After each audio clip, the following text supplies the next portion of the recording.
Je devais savoir si c'était ma place ou pas, et très rapidement, je me suis rendue à l'évidence que non. Mais cette évidence, elle était quand même très violente parce que, comme je te dis, je devais avoir 19-20 ans au moment où j'ai réalisé ça, et c'est depuis que j'avais 14-15 ans que j'avais cette unique voix dans ma tête, et donc du coup, je me retrouve face ce que je pourrais appeler le néant à ce moment-là. Eh oui, on se reconnaît un petit peu tous là, à cette étape-là. On veut absolument un truc, on finit par l'obtenir, et puis quand on l'a, on se fait finalement c'était pas trop ça que je voulais. Finalement, ouais non, je réalise que non. Et là, on est perdu. On va en parler avec mon invité dans un instant. Déjà bonjour, bienvenue dans Essaye encore, le podcast qui dédramatise l'échec. Moi c'est Geoffrey, ça n'a pas changé, et je vous dis merci de nous rejoindre, d'avoir fait play là sur ce nouvel épisode qui commence. Et puis merci aussi d'avoir été nombreux à écouter l'épisode d'il y a 15 jours là, l'épisode précédent. On a redémarré la saison avec Jean-Marie Bigard. Qu'on aime ou qu'on n'aime pas Jean-Marie Bigard, si vous l'avez pas écouté, vraiment je vous le recommande parce que c'est une vraie leçon. Au-delà du mec des Zénith et du Stade de France, on apprend que c'est un mec qui est passé par la thérapie de groupe et par de nombreux refus, et franchement c'est une vraie belle leçon de recevoir Jean-Marie Bigard. Donc si vous l'avez pas écouté, pour X raisons, que ce soit d'ailleurs des a priori ou une histoire de temps, passez au-delà des a priori, bloquez un rendez-vous dans votre agenda avec vous-même, mais allez écouter cet épisode parce que c'est vraiment une belle leçon. Voilà, donc ça c'est dispo. Merci beaucoup d'avoir été nombreux à l'écouter. Continuez à faire circuler le podcast. À chaque fois je vois de nouveaux clics, tout ça, donc merci beaucoup. Et puis là, bienvenue pour cet épisode 26 avec Marie. Marie Nimésia, si je prononce bien, j'ai du mal à le prononcer toujours. Elle le sait. Marie est influenceuse sur internet, a bientôt 68K d'abonnés. Vous allez dire oh là là, il reçoit les influenceuses, il se sent plus Geoffrey. Si, elle est influenceuse sur le net, mais c'est pour s'amuser. En gros, c'est une passion à côté. Elle est modèle photo aussi, ça aussi c'est une autre passion à côté. Mais son métier, en vrai, c'est de créer du contenu pour les marques sur internet, un métier donc très actuel. Et j'avais envie de plonger un peu dans l'envers du décor, de montrer que finalement, justement, ces métiers de l'internet, de l'image, Instagram, mannequin, photo, tout ça, en fait, c'est loin d'être beau comme on veut nous le montrer. Et que derrière, il y a des fails, des plantades et des échecs. Alors Marie va nous en parler dans les prochaines minutes. Elle crée du contenu, oui, mais elle a pas trouvé sa voie tout de suite. Elle voulait faire depuis ses 14-15 ans du cinéma d'animation. Et puis quand elle arrive à sa première année, à 18 piges, dans l'école, elle découvre ce que c'est, elle fait une année, elle en fait deux, puis elle fait en fait non, c'est pas du tout ce que je veux faire. Et là-dessus, c'est ce que je disais en démarrant, on se reconnaît peut-être un peu beaucoup. Premier échec, deuxième échec dans une deuxième école, un prof qui se met sur son dos, pouf, un peu la déprime, la dépression, et 6 mois de néant à pas savoir quoi faire de sa vie pour finalement trouver sa place comme une évidence dans les internets, comme on dit. Alors, on va parler avec elle de tout cela. On va parler de ses parents aussi. On va parler du regard sur les métiers actuels, modernes, comme celui-ci, community manager par exemple. On va parler d'Emma Watson aussi, et puis on parlera finalement d'un peu tout le monde. Au passage, c'est parce que c'est ça. On parle de tout le monde finalement au travers d'exemples comme ça. Alors l'épisode 26 avec Marie, c'est maintenant que ça commence. Bienvenue.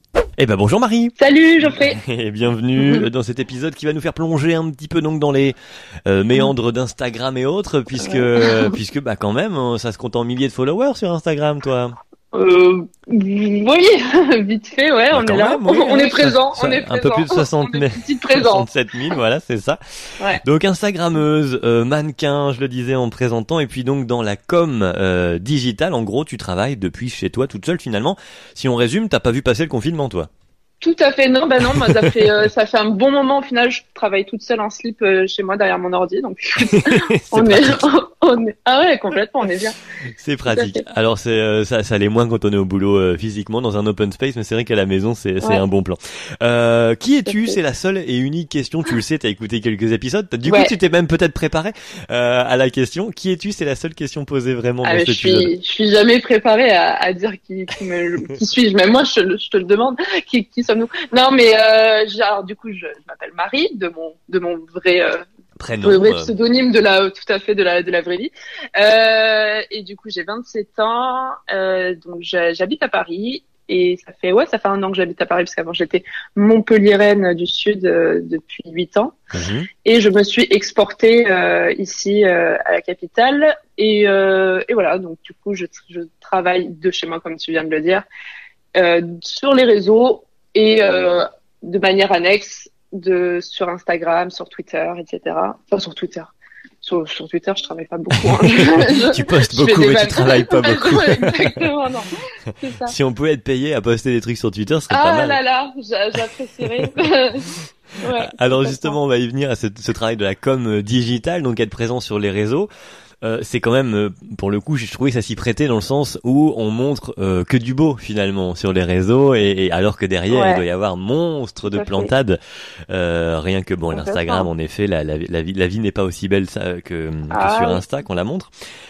Comment t'es venu? On va peut-être commencer par le début. Comment t'es arrivé finalement sur le digital? C'était un choix ou c'est la vie qui t'a amené là? C'est malgré moi, la vie, la vie m'a amené là. À la base, je pense comme pas mal de gens, je postais un peu à la continuité de Facebook, et je postais ma vie, pensant que ça intéressait les gens. Non, mais en tout cas moi, parce que ça m'amusait, tu vois. Je postais beaucoup mes potes. Et oui, on va préciser, c'est un compte quand même assez enfin, les photos que tu poses sont mannequins, genre très pro, belles et tout bien faites, mais tu es très drôle dans le ton, quoi. Voilà.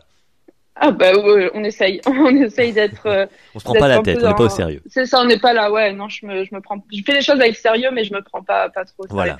Mais tout à fait. Et puis voilà, après petit à petit, je pense que j'ai toujours apprécié aussi de faire de la photo, donc ça c'est un petit peu voilà, les choses ont avancé malgré moi, et je pense comme beaucoup de créateurs de contenu, on est un peu là aussi malgré nous, parce que ça apparu comme nous, on est apparu en même temps que. Enfin voilà, tout s'est fait de façon un peu hasardeuse, mais plutôt bien faite. Et voilà, donc et pareil sur Twitter. Mais c'était pas du coup un choix volontaire. T'as pas fait des études pour faire de la communication digitale, quoi. Du tout. J'ai fait des études de graphisme, donc bon, on ça reste se rejoint un peu, des digital, ouais, tout à fait. Mais c'était absolument pas à l'époque, en tout cas, j'y voyais aucune corrélation. Voilà, on est là. D'accord. Et tout à fait, ouais. Donc non, c'est cool. Moi, j'aime beaucoup ça. Et puis donc forcément, petit à petit, et puis c'est assez récent au final que ça en est devenu mon métier. Ça fait combien de temps? Alors j'étais en CDI pendant 3 ans dans une boîte jusqu'à mai 2021. Donc ça fait que 4 mois au final que je suis passée en freelance total. D'accord. Et voilà, pour ma pomme. Mais ouais, donc au final ça fait peut-être 4 ans maintenant que ça c'est mon métier total, les réseaux, la communication. Et attends, excuse-moi. Qu'est-ce que je voulais dire? Ça risque d'arriver tout du long, tu sais. Ouais, c'est ça. La conversation nous emmène à droite et à gauche. Dans ma tête. C'est ça. Mais ouais, en fait maintenant je m'occupe. Enfin, ce qui m'intéresse aussi, c'est de m'occuper des réseaux d'autres personnes, de marques, de voilà. Mais voilà, ça allait être ma question. C'est en gros, c'est quoi la com digitale? Du coup, est-ce que si j'imagine le CM de Netflix, c'est ta vie ou pas? Le CM de Netflix, c'est ma vie, ouais. D'accord. C'est vrai, ouais, complètement. C'est un peu l'idée, c'est-à-dire que voilà, je communique pour les marques, je crée du contenu et je publie du contenu sur les réseaux, que ce soit Instagram ou Twitter ou Facebook. Ne l'oublions pas qu'il ne meurt pas. Mais voilà, je crée du contenu, j'en publie pour que les marques se fassent connaître en fait, et puissent évoluer voilà, en termes de notoriété. Alors 4 mois en freelance, on aura le temps de revenir sur justement le côté freelance, qui peut être une autre aventure qui est supposée aussi connaître des fois l'échec. Mais on va commencer par le début. Tu parlais d'études qui étaient absolument pas donc en graphisme, mais pas sur l'option et l'idée de devenir en effet dans la com digitale. C'est quoi tes études? Comment ça commence? Alors, j'ai du coup, j'allais dire quand j'avais 14-15 ans, vers l'année du collège, en fait, plutôt début lycée, quand je commence un peu, ou comme beaucoup de gens, on commence un petit peu à mettre en forme ce qu'on veut faire dans la vie. Moi, j'étais déjà passionnée par l'art et tout ce qui pouvait voilà, le monde artistique dans sa globalité. Ouais. Et j'étais persuadée de vouloir faire une école d'effets spéciaux, comment ça s'appelle, cinéma d'animation. D'accord. Comme il y en a quelques-unes voilà, qui permettent de faire ces métiers-là. Ouais. Et j'étais vraiment passionnée de ça. Je tâtais un petit peu les logiciels, Blender, etc. pour pouvoir justement m'orienter vraiment vers une école là-dedans. Donc je passe mon bac de façon classique et je m'inscris dans une école où je suis acceptée, donc à Montpellier, une école d'effets spéciaux, cinéma d'animation. Donc vraiment très spécifique. Et bon, moi j'étais mais ravie. Enfin à ce moment-là, je me suis La dit vie mais ça y débutée est, est ouais non mais géniale. ça y est, Ouais. Hollywood, c'est pour moi là. Non mais génial, génial. Et puis donc voilà, je m'installe à Montpellier. L'été je travaille.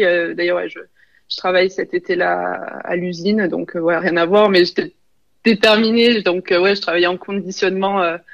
Ah À oui. l'usine pas loin de chez moi. Ouais, ouais. Donc, mais je me suis dit, il faut que je me fasse des thunes et que j'aille à Montpellier faire cette école qui va juste m'ouvrir les portes du paradis de ma vie.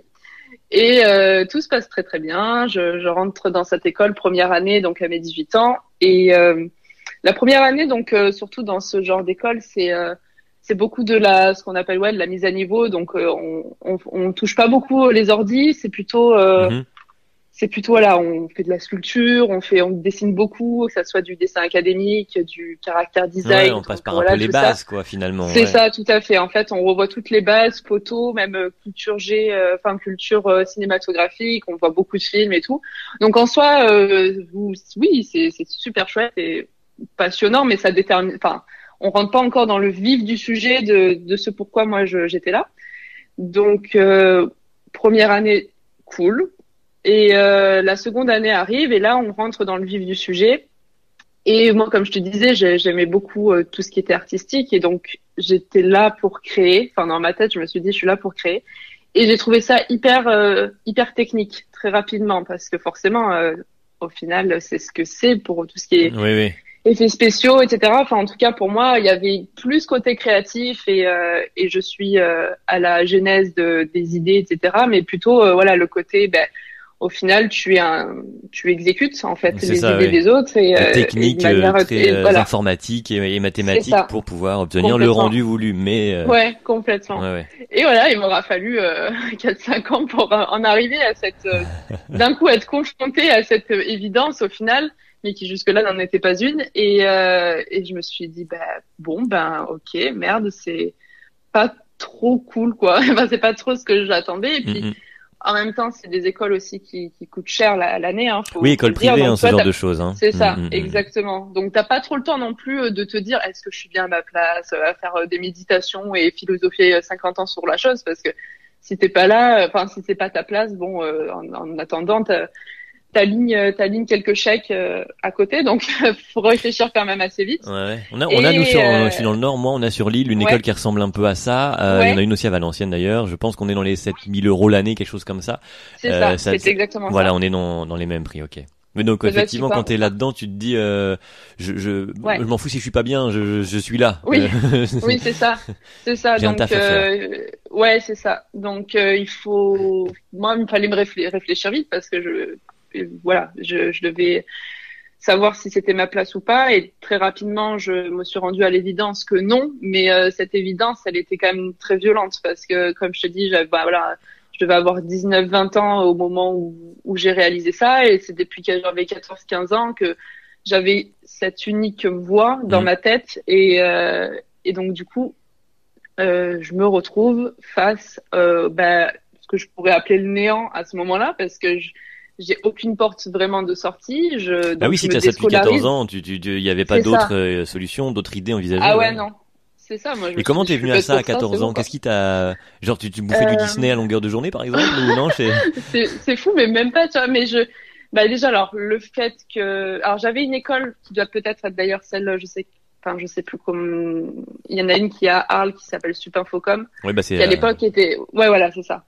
Et du coup, elle était extrêmement réputée. Et puis quand je faisais enfin, j'étais allée, je pense par curiosité aux journées portes ouvertes une fois. Et évidemment, bah, j'allais dire l'école, on te le vend comme Pixar et enfin, évidemment, bah oui, enfin, c'est c'est attrayant bien, ouais, évidemment, c'est des portes ouvertes. complètement. Ouais. Complètement. Et donc, et moi qui étais dans une filière artistique au lycée, bah, je me disais, ça correspond, je me sens attirée par ça et ça fait sens en tout cas avec ce dont j'ai envie. Et donc voilà, c'est comme ça que j'ai été attirée. Puis c'est devenu une obsession, on va dire. Tu vois, c'est une fois que j'avais ça en tête, c'était obsessionnel. Je me disais, il y a que ça. Je suis faite pour ça. Tous les ans, je retournais Aux portes ouvertes. Aux journées portes ouvertes, alors que c'est bon, j'avais compris quand même un minimum ce qui se passait, tu vois, mais voilà, c'était devenu obsessionnel. Et jusqu'à ce que je rentre dans une autre école, enfin du coup à mes 18 ans, je suis allée au final à Montpellier. Donc c'était, elle s'appelle Artefix, l'école qui en soi est très bien. Et d'ailleurs la plupart de mes amis aujourd'hui l'ont terminé, ils travaillent dans ce domaine et enfin voilà, on sont ravis. Mais voilà, moi je me retrouve avec moi-même. Voilà, c'est ça. Ouais, c'est ça, le moment qu'on n'aime pas trop dans la vie, c'est bon, bah. Mais c'est un peu difficile, on en revient toujours ouais. finalement à cette question qui est posée chaque année au moment de l'orientation quand on est au collège ou au lycée.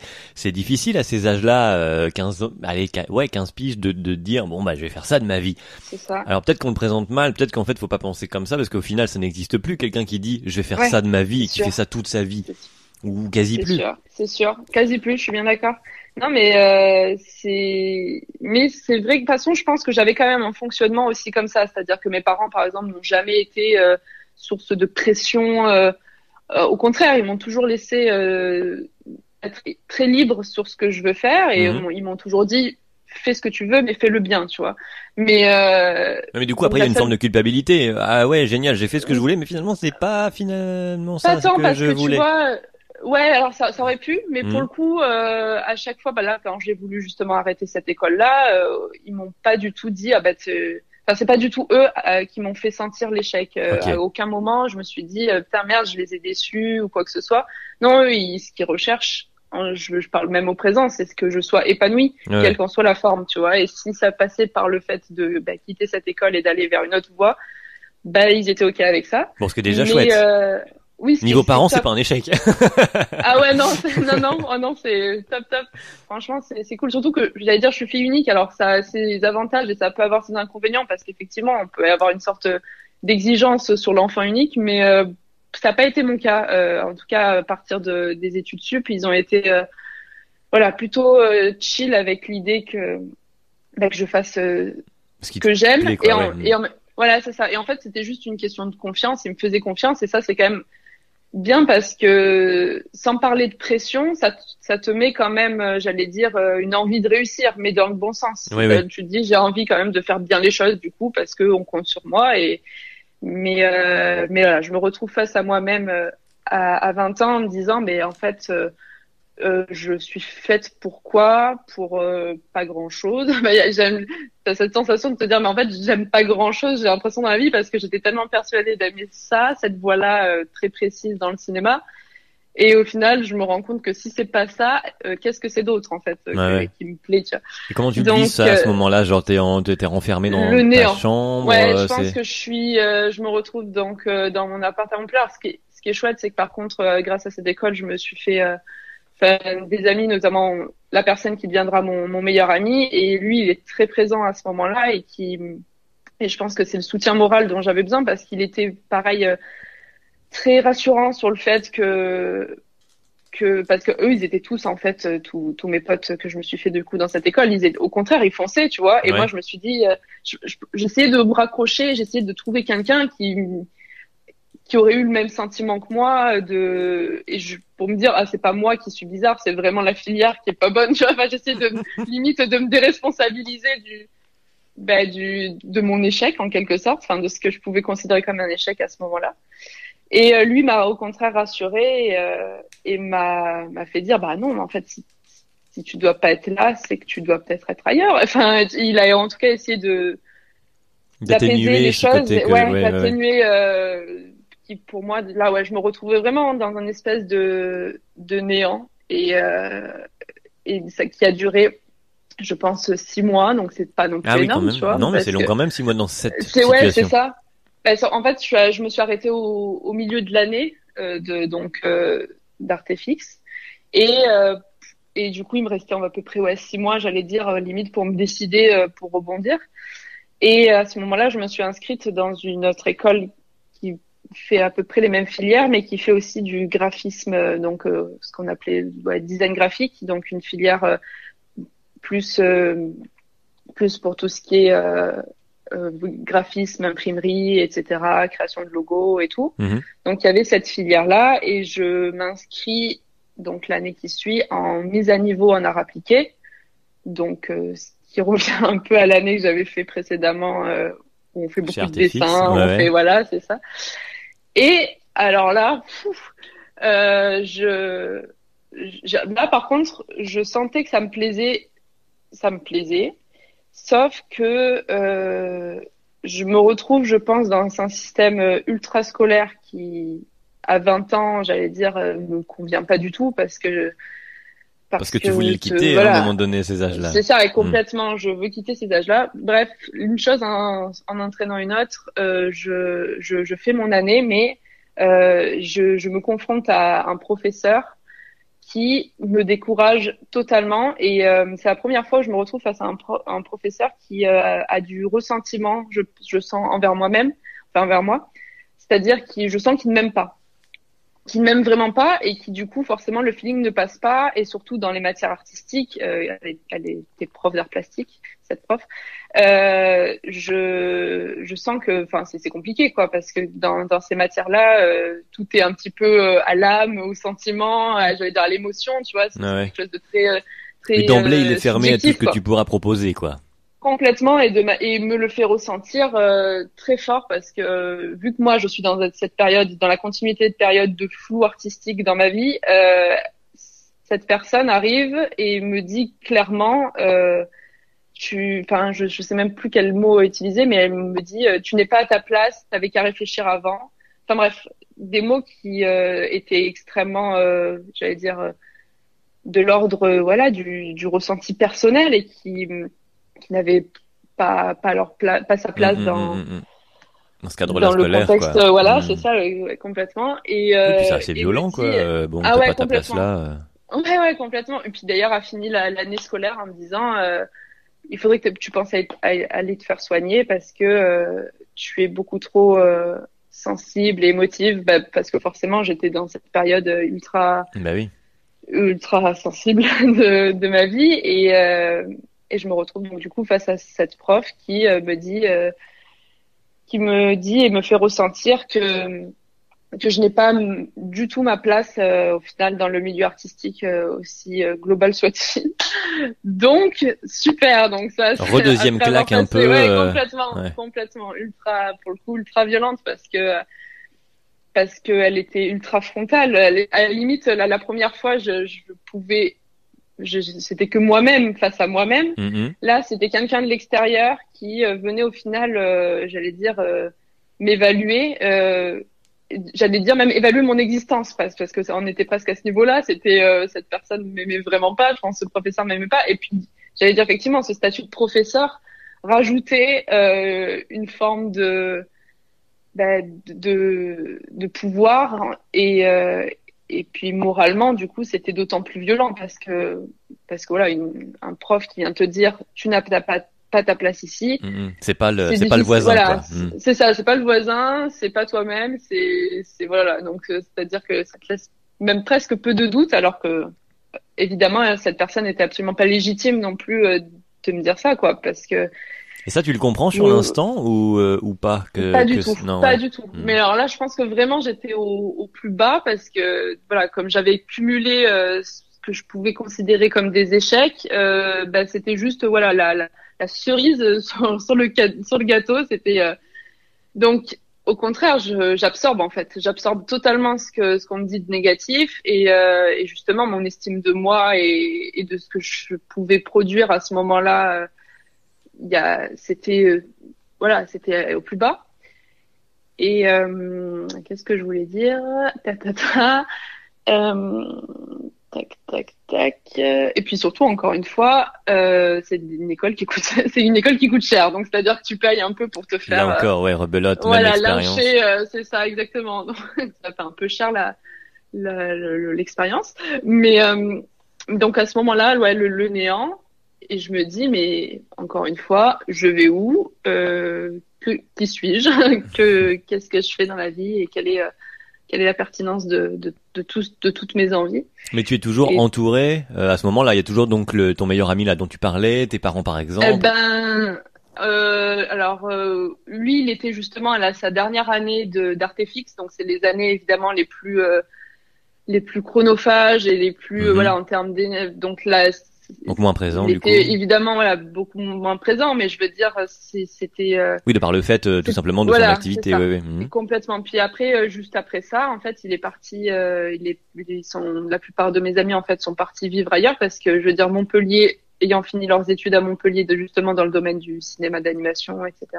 Et ça n'a pas de débouché sur Montpellier. Enfin, en tout cas, il n'y a pas d'offre d'emploi ou quoi que ce soit. Donc, ils se sont tous un peu exportés, que ce soit Paris, le Canada, l'Australie. Et donc, au final, je me suis vite retrouvée isolée à Montpellier. Ça couplé au fait que, bah voilà, mon mec de l'époque, on se sépare après 5 ans de relation. Donc, ah oui, c'est une bonne petite période. Hein. Ouais, on est sympa, ouais, franchement. Je me suis dit bon. Bon, très bien. La vie qui cherche à me dire quelque chose. Non, ça n'a pas beaucoup de saveur en fait. Hein. Genre, j'aime pas trop ça.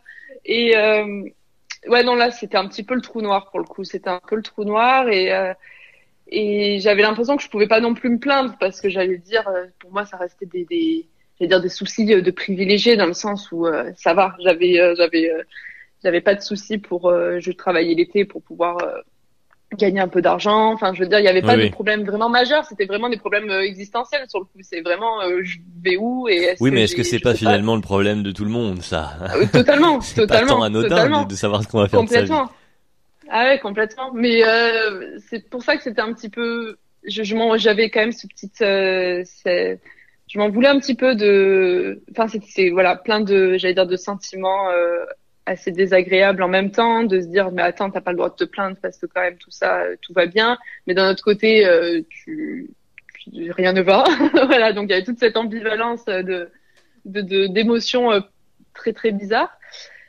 Et quand t'es face à tout ça, à ce moment-là, est-ce que t'es dans la vie d'ailleurs d'un tempérament combatif ou enfin combatif du coup le tempérament, ou est-ce que t'es plutôt à te mettre dans la chambre les volets fermés quoi pendant ce temps-là, pendant que ça va pas? Non, je suis plus combative, mais à mon rythme.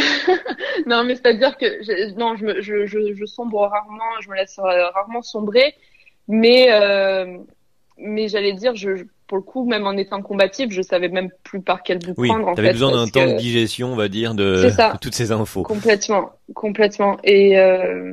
Et puis voilà, le système scolaire, comme je te disais, c'était plus pour moi. Enfin, en plus, voilà, au bout d'un moment, tu grandis, et c'est-à-dire que te prendre entre guillemets des mots dans le carnet, ça va quoi. 21 ans, tu t'as plus envie de ça. Donc voilà, le flou total. Et à ce moment-là, ouais, je considère vraiment ça comme un échec parce que ça fait 5-6 ans que j'étais persuadée de cette voie-là et que je me suis jamais laissé vraiment place à autre chose.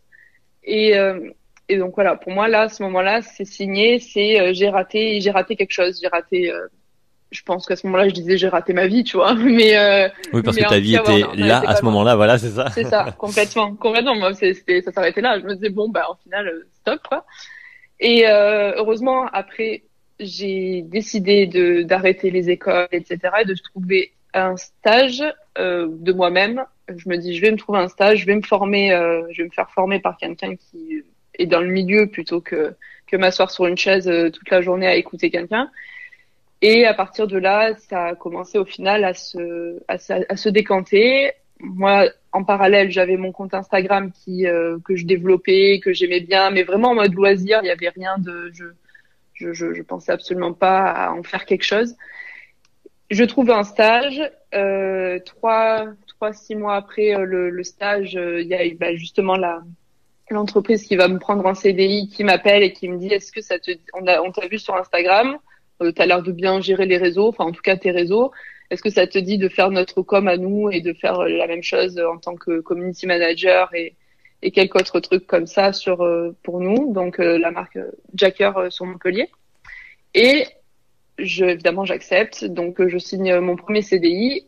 Donc au final, ils m'ont pris pour quelque chose qui jusque-là n'avait rien à voir avec mes études. Donc je suis absolument pas dans le cinéma d'animation, absolument pas dans le graphisme ou quoi que ce soit. Mais je me retrouve à faire ce que j'aimais en background ce que j'aimais faire, donc c'est-à-dire les réseaux, développer Instagram, faire de la création de contenu. et tout ce qui au final gravite autour, gestion d'influenceurs, etc. Et je me retrouve en CDI pendant du coup 3 ans jusqu'en mai 2021. Et c'est marrant parce que bah, évidemment c'est absolument pas ce que enfin évidemment en collège, au lycée, surtout qu'Instagram n'existait même pas, je me serais jamais vu faire ça et gérer et me prendre vraiment au jeu de tout ça. Mhm. Et aujourd'hui évidemment pour moi c'est une évidence. Je me dis mais dis donc, mais enfin c'est En gros, bah, finalement, voilà. la place n'existait pas encore à l'époque où tu l'as cherché, Non, donc c'était tout à normal fait. de pas la trouver. Oui, déjà, ouais, déjà. Donc il y avait pas du tout à s'en vouloir. Mais et puis voilà, ça s'est fait de manière très très souple. Et je pense qu'en fait, là où je veux en venir, c'est aussi que à partir du moment où il y a eu cette histoire de lâcher prise et de plus justement être vraiment dans la recherche absolue de ce que je voulais faire, bah c'est évidemment là où les choses ont paru évidentes et je me suis rendu compte qu'en fait tout va bien. C'est un peu niais comme manière de conclure tout ça, mais je veux dire je j'ai changé surtout ma perception en fait justement de ma volonté, Hein. Des de mes pressions peut-être que tu te choix. mettais toi. Tout à fait, exactement. Et puis de justement ce côté de voir l'échec quelque part, ou alors en fait le fait d'être concentré sur le fait que j'avais potentiellement échoué me mettait des œillères tout simplement à des opportunités qui étaient juste là, présentes sous mes yeux. Et, euh, et ça m'a appris effectivement à modifier, même aujourd'hui, hein, c'est quelque chose que j'essaie de travailler toujours, de changer ma perception des choses et de me dire si je n'ai pas ce contrat, si je signe pas ce contrat avec tel client ou quoi que ce soit, c'est pas parce que en tout cas, c'est parce que ça ne devait pas se faire. Voilà, J'essaye de le c'est voir plus vraiment un de cette échec, façon-là. c'est pour Pas arriver du tout, ailleurs voilà, c'est ça. finalement. C'est une marche à autre Complètement. chose. Et j'essaie d'avoir de plus en plus rapidement cet esprit parce que et de le plus rapidement de me dire non non mais c'est pas grave si ce client il refuse ça, c'est juste que derrière demain Hmm. c'est un autre jour et il y a sûrement mieux qui t'attend et d'être beaucoup moins dans le oh là là j'ai peut-être sûrement pas fait assez, j'ai pas été à la hauteur de ce que je peux être ou en tout cas ou que ça affecte même la perception de ma propre valeur, tu Ouais, vois, ouais, de me ouais, dire c'est bah ça. non je suis voilà. De dépenser de Donc l'énergie ouais, à complètement te ouais. dénigrer ou être sur finalement quelque chose qui est fini au lieu de comme là de te consacrer C'est ça. pardon sur la suite et de trouver un autre client du coup.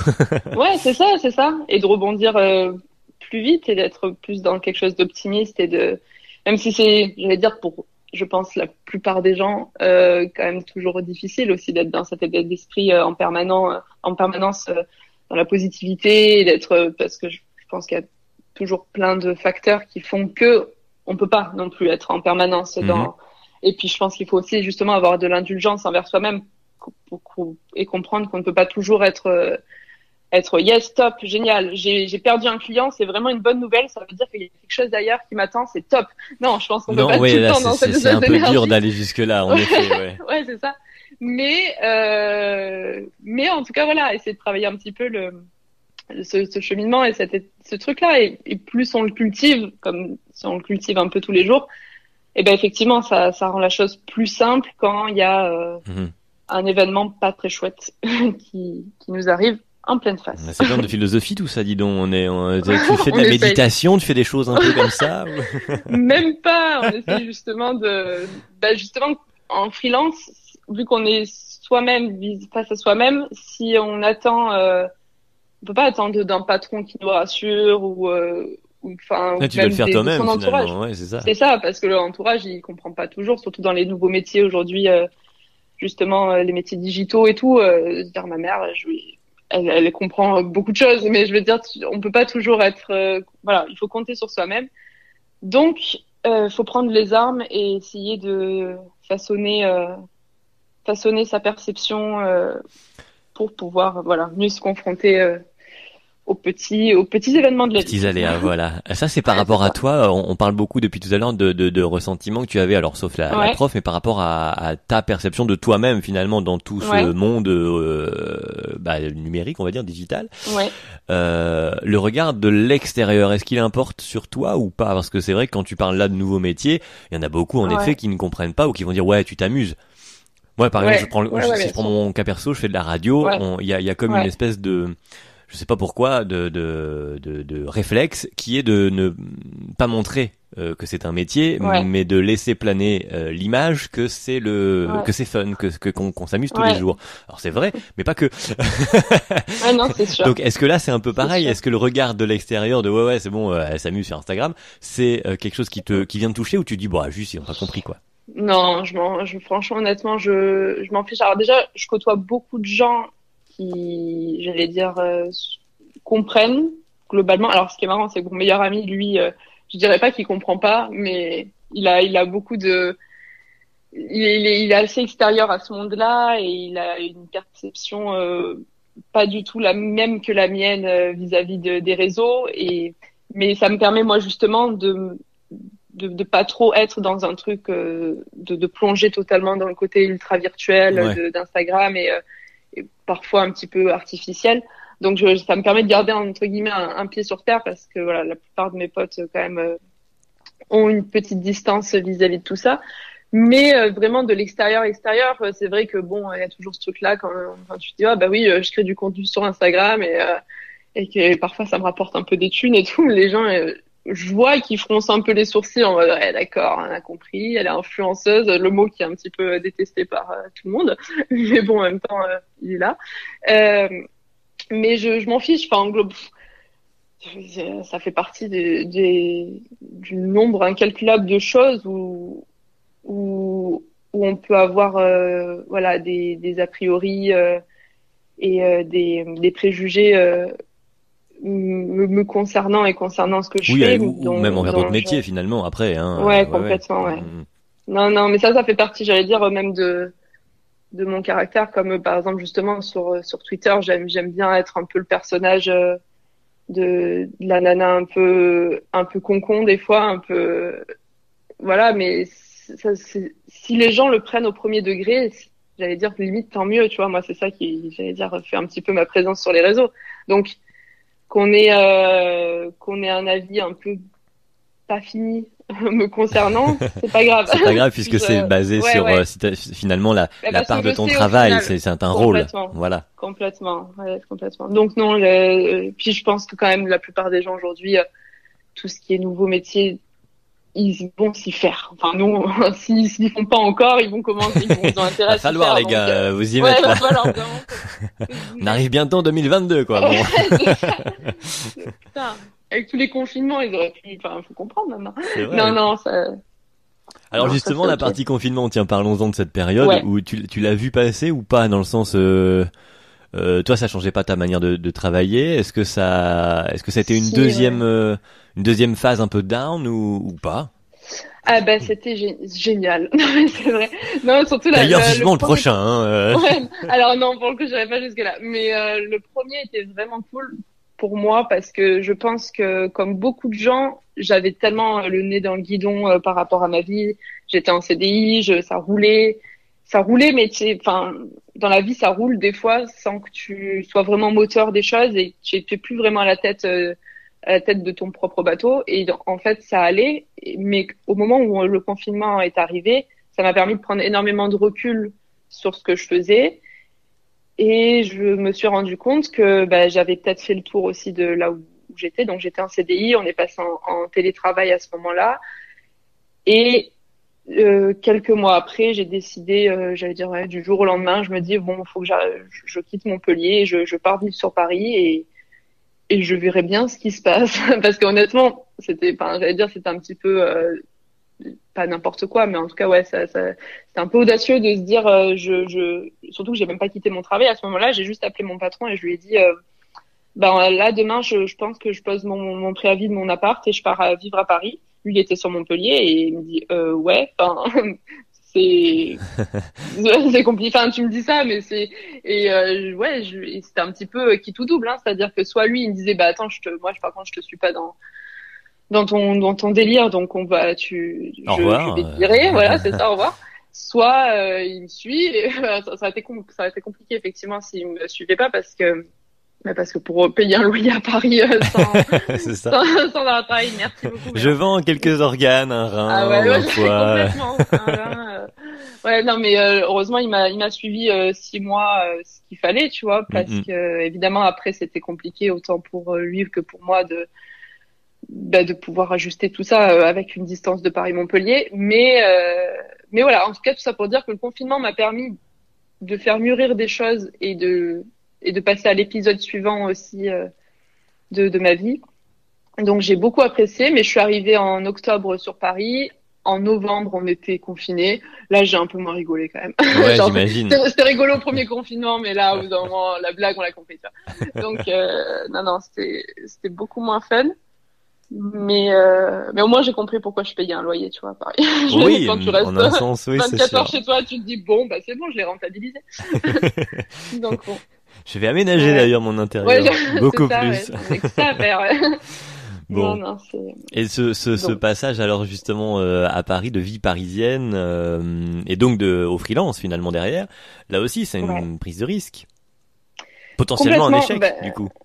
complètement, mais c'est bizarre parce que tu vois, avec tout ce que je t'ai dit précédemment, j'aurais pu le prendre comme une panique totale.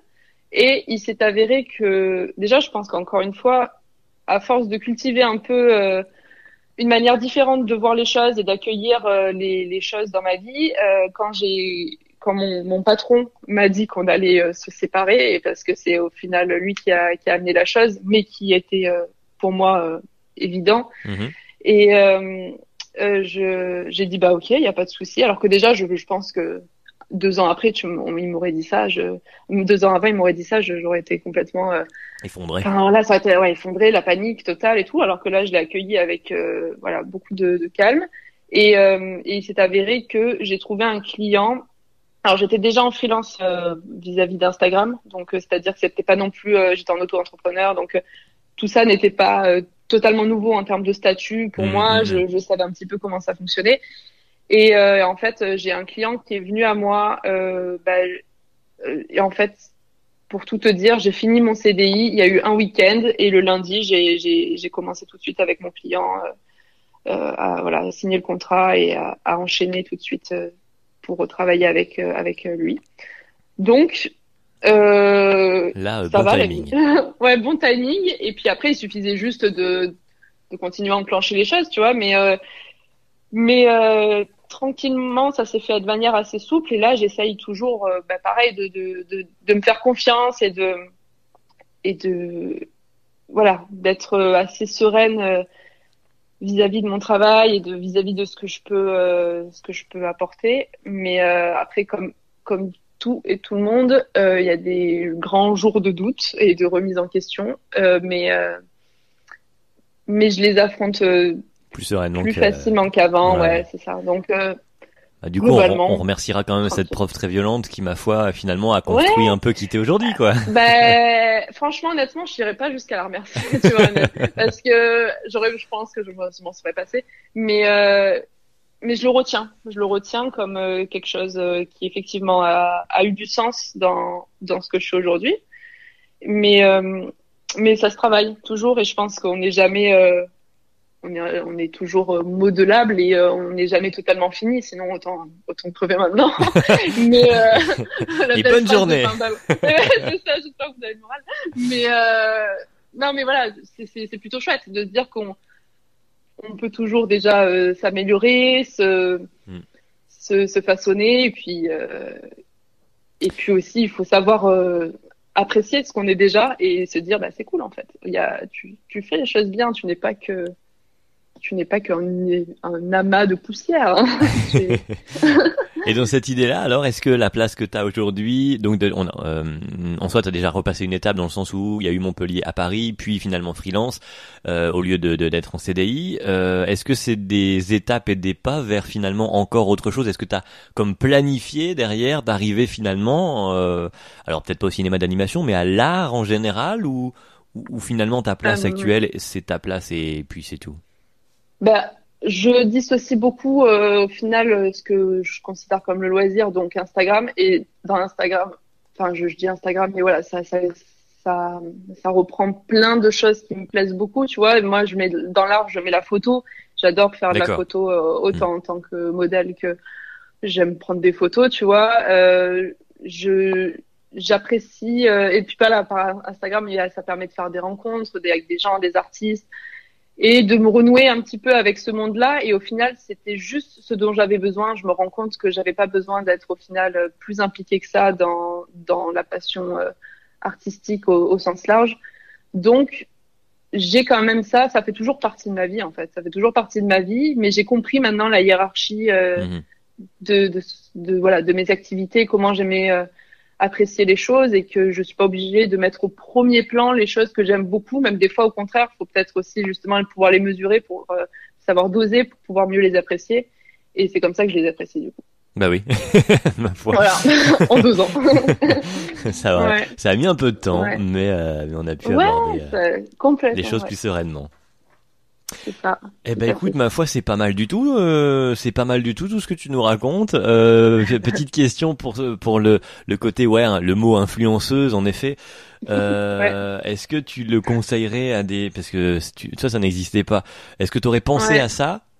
Si ça avait existé quand tu étais à 14-15 piges, est-ce que tu aurais dit ok, au même titre que tu voulais faire du cinéma d'animation, est-ce que tu aurais dit je veux faire influenceuse ou autre terme mais même aujourd'hui même aujourd'hui je veux pas faire influenceuse. Non mais c'est enfin tu vois par exemple le fait d'avoir mon taf à côté même si il est très lié mais pas le même. Très lié. Mais moi je pourrais pas j'admire beaucoup les gens qui font ça à plein temps mais moi déjà je pourrais pas être confrontée à mon image en permanence déjà parce que je trouve que c'est compliqué quand même. Je pense que moralement faut quand même avoir les épaules pour pouvoir se dire je suis moi-même, mon existence et mon travail. Enfin j'allais dire et ça je sais que ça m'embêterait de me mettre vraiment à ce point-là au premier plan. Donc ni avant ni maintenant c'est dans mes plans, c'est-à-dire que ça a juste ce qu'il faut comme place dans ma vie, c'est-à-dire ça me plaît. Et tu vois, il y a plein de jours où je ne touche pas du tout Instagram ou mon tel ou quoi que ce soit parce que ça me gonfle totalement, il faut le dire. Et il y a beaucoup de semaines et beaucoup de jours où je suis loin de tout ça et je pense que c'est important d'avoir de la distance d'ailleurs vis-à-vis de ça, peu importe qui on est sur les réseaux, tu vois. Mais non, voilà, juste ce qu'il faut. C'est-à-dire juste ce qu'il faut. Donc, voilà. Ce sera ça, je pense. Je mettrai en extrait pour illustrer l'épisode. Juste ce qu'il faut, juste ce qu'il faut. On va attaquer le dernier segment qui est nouveau pour cette 3e saison. Tu n'as donc pas pu le découvrir sur les anciens épisodes. J'aime demander maintenant aux invités quelles personnes ils auraient, alors soit aimeraient au futur entendre dans le podcast pour raconter les galères, ou que t'aurais aimé entendre bien avant pour peut-être t'aiguiller, j'en sais rien, entendre raconter justement leurs échecs à eux. Pourquoi, évidemment. Je vais avoir un petit peu de temps de réflexion quand même. Parce que je suis tellement de gens, surtout sur les réseaux de différents horizons. Je dirais Emma Watson. Ça pour en arriver là. Allez. Je crois que J'aime bien tout ça pour en arriver là. C'est un cheminement profond. Je pense Emma Watson parce que c'est je la connais. J'allais dire je la connais très peu, mais je pense que vous en doutez. Mais je veux dire même de ce qu'elle fait, j'ai toujours suivi un peu de loin, mais tu vois. Comment ça, t'es en train de dire que c'est pas toi qui gères son Insta et son Twitter et tout ça? Je sais que je peux surprendre, mais vraiment, je la connais de très loin. Non, mais je sais même pas quand tu vois, il y a plein de gens qui vont s'insurger du fait que j'ai vu Harry Potter, mais en m'endormant très souvent, donc de manière très floue, tu vois. La nana qui voulait faire des études de cinéma, c'est moi. Je sais pas si on s'en souvient. Mais du coup, voilà. Non, Emma Watson, parce que déjà, je sais qu'elle a eu, elle est très engagée, surtout autour du féminisme et d'autres causes, et que c'est une nana qui a l'air plutôt brillante et qu'il est et je pense aussi en parallèle à Lisa Kudrow là qui joue Phoebe dans Friends. Je pense à elle parce que c'est des nanas qui ont fait des études même et qui ont en tout cas qui sont qui sont au-delà de ce qu'elles peuvent paraître à l'écran, aussi tout aussi brillantes en dehors de tout ça. Et justement, je me dis en tant que femme aujourd'hui, quels ont été sûrement j'allais dire les obstacles auxquels elles se sont confrontées dans leur milieu et justement les refus peut-être par-ci par-là. Mhm. Enfin tout ça serait très intéressant, donc si tu veux les inviter, avec plaisir de les entendre. Bah, écoute, je sais qu'Emma Watson écoute régulièrement le podcast, ouais, donc pas de problème. Alors, bah oui. Non, ouais, je pense que c'est ça. Ok, Emma Watson, d'accord. Et alors, et donc Harry Potter, tu l'as vu rapidement, tu disais un peu en dormant, mais t'as vu d'autres choses d'elle, d'autres films d'elle, ou c'est vraiment juste pour son côté engagé?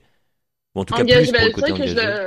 Plus pour le côté engagé, puisque au final, ouais, non, j'ai vu pas mal d'interventions. Je la suivais fut un temps sur les réseaux et j'ai vu quelques-unes de ses interventions. Et puis le fait que, je sais pas, qu'elle se soit remise à ses études même après, j'allais dire le succès qui lui était offert et que c'est une nana qui juste en veut apparemment, enfin en tout cas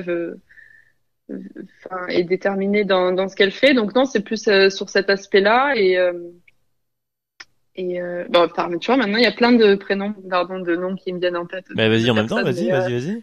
Non, mais c'est pas tout aussi pertinent pour le coup. Non, mais non, c'est vraiment le côté effectivement engagé et ce qui m'inspire beaucoup forcément. Je me dis c'est chouette, j'allais dire d'être autant passionnée et travailleuse dans son domaine. Mais Emma Watson, du coup, peut rentrer dans la case de tes... Alors, idole, c'est peut-être beaucoup, mais modèle? Ouais. Après, je pense comme beaucoup de personnes aussi, je prends pas une personne en me disant cette personne est mon modèle et voilà, etc. Non, non, je pense qu'il y a à prendre dans énormément de gens. Je fais un petit peu mon menu un peu comme au flunch. Quelle belle métaphore. Non, mais d'autant que c'est à volonté au flunch, donc c'est vraiment il y a cette notion de pouvoir se servir c'est bien, c'est ce qu'il faut. Emma Watson est donc un peu la purée de ma vie, tu vois, c'est-à-dire Lisa Kudrow, peut-être les haricots verts. Non, mais voilà, super. Donc ouais, non, je pense qu'il y a un peu à prendre dans chacun. C'est pour ça aussi la question elle me paraît un peu compliquée dans ma tête parce que justement je trouve qu'il y a énormément de gens inspirants, dont Emma Watson fait partie. D'accord. Bah écoute, ok, Emma Watson, voilà, on lui laisse le mot et puis si elle veut venir dans le podcast, évidemment, et voilà. le micro est largement ouvert. Bah écoute, merci en tout cas d'être passé, Marie, nous avoir donné un petit peu l'envers du décor, voilà, Instagram et autres. Hein, le digital en général, ça n'est pas évidemment tout à fait aussi beau et aussi joyeux évidemment. Tout le temps. Mais ça reste beau et joyeux. Mais ça reste beau et joyeux. Voilà, exactement. Bah merci beaucoup. À bientôt. Avec plaisir. À bientôt. Salut.